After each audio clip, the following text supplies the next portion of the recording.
Hey there, Matthew Ruff with the Ruff Real Estate Group for your October market update. And one thing is for sure, the weather's a little bit cooler in the mornings.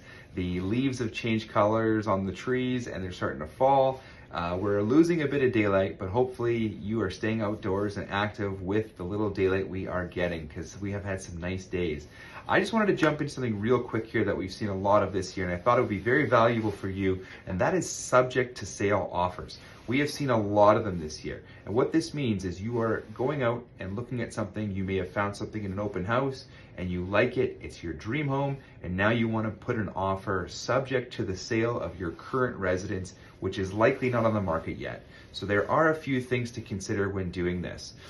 With the sellers, or with a subject to sale, if we bring an offer to a seller, they're likely going to say, our negotiation is capped. We're not willing to negotiate with you because you're not a serious buyer.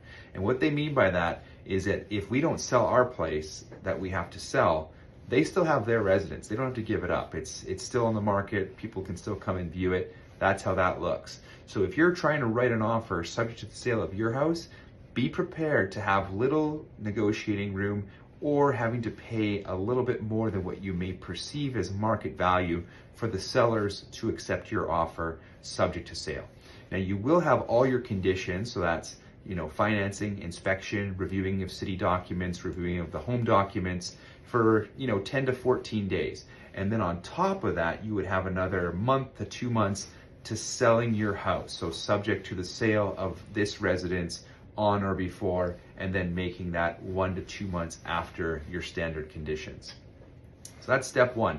Now they're likely going to put on that offer we submit what's called a bump clause. So if they receive an offer that is more acceptable in their eyes, that doesn't have a subject to sale, we could be bumped within 48 to 72 hours of them receiving that offer. So you may have got your offer accepted, gone through all the motions of getting your home ready, and then you haven't hit the market. You've done some due diligence on the current house, 2 weeks go by and they get an offer, and now you get a deflated feeling, because now what do? If your house hasn't sold, you're not going to remove your conditions and you stand at risk of losing that house. So what we always suggest is, if you are looking at doing this, you want to get your house on the market first, have it listed, showings happening, having buyers come through, and seeing where the market will dictate that price falling. Because at the end of the day, if you don't sell for a certain number that you need, you may not be able to make that purchase because there could be a bit of a gap there. So this way you at least get to determine where the market value is for your home.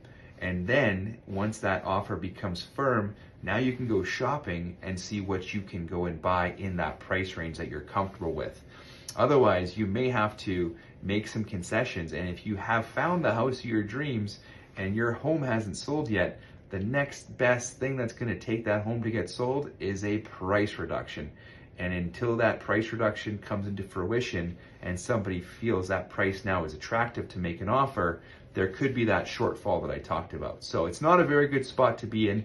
I hope this video has found it educational in some of your eyes and some of our viewers' eyes, because we do see this quite a bit right now, especially when we see listings where they are. There's a lot more listings than there have been in the past years, and that's why we want to keep you guys, the consumers, educated to your fullest potential so you can make those pivotal moves.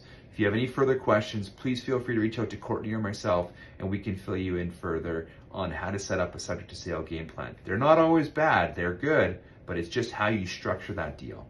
Hope you found this video helpful, and we'll talk to you soon. Bye for now.